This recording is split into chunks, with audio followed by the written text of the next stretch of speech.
Before I actually go ahead and get into today's video, I want to give an absolutely huge shout out to a fellow fairy tale YouTuber who actually goes by the name of Perm. He's actually one of my really close Nakama, and he comes up with some fantastic theories himself, including the theory that I'll actually be sharing in today's video, so go ahead, make sure you check him out in the description below.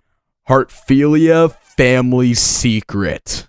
The Heartfilia family is absolutely notorious for being made up of celestial mages, characters such as Lucy Heartfilia, Layla Heartfilia, Anna Heartfilia, and undoubtedly many more throughout the Heartfilia family tree utilize the magic of a celestial mage. We're already aware of the fact that there are many mages throughout the entirety of Fairy Tail that practice celestial magic, but when it comes down to it, it almost feels as if the Heartfilias are just the absolute pinnacle of mastery for this form of magic. But the question is, why is this? What is allowed for these characters to master such a magic and even wield keys as rare as many of the 12 Zodiac keys, only 2 of which aren't currently in the possession of the Heartfilias right now? Not to mention the fact that the Heartfilias are by far some of the most powerful users of this magic, the magic of a celestial mage, and there are numerous cases that go to prove this, such as Anna Heartfilia being able to seal the Eclipse Gate and put into action the 400-year plan, Layla Heartfilia being able to open the Eclipse Gate to complete the 400-year plan, even without all the 12 Zodiac keys in her possession at the time, which is essentially what caused her death in the grand scheme of things.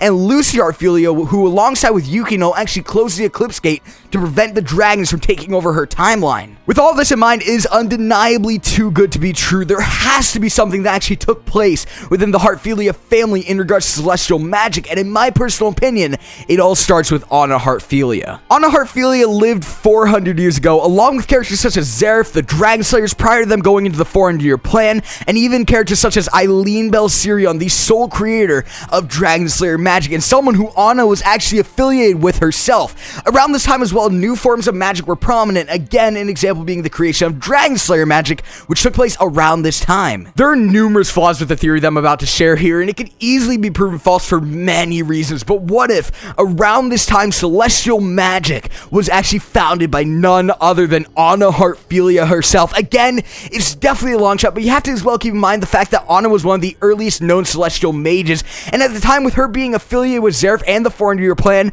I really highly doubt that Zeref just seeked out help from any random celestial mage and it happened to be her. There just has to be something special about Anna Heartfilia. So in the grand scheme of things, I personally can see 2 ways that this theory could work. Either Anna somehow gained access to the celestial world, which if this were to be the case, I have no idea how she could have gone about doing such a thing, something as crazy as that, or Anna could have somehow created the celestial world from square one. Again, I have no idea how she could have actually gone about doing something as crazy as this. However, I do have something which in a way I think could actually back this. Not too much, but in a way it can, which has to do solely with Natsu's scarf and Natsu's scarf alone. We already know that Anna is actually the person who created Natsu's scarf, but when it comes down to it, I highly doubt that she actually created a scarf for Natsu in particular for no underlying reason whatsoever. In the past as well, we actually saw Natsu enter the celestial spirit world and he came out completely unharmed, more specifically during the fight against Virgo all those chapters ago. I won't go into the logistics of the fight itself, however, but when it does come down to it, that's not supposed to happen.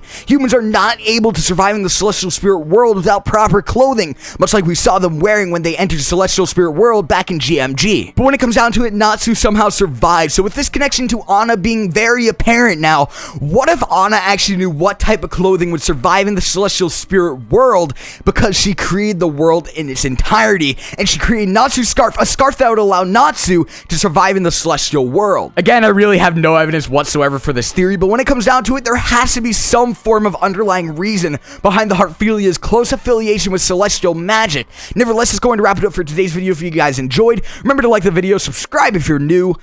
Peace.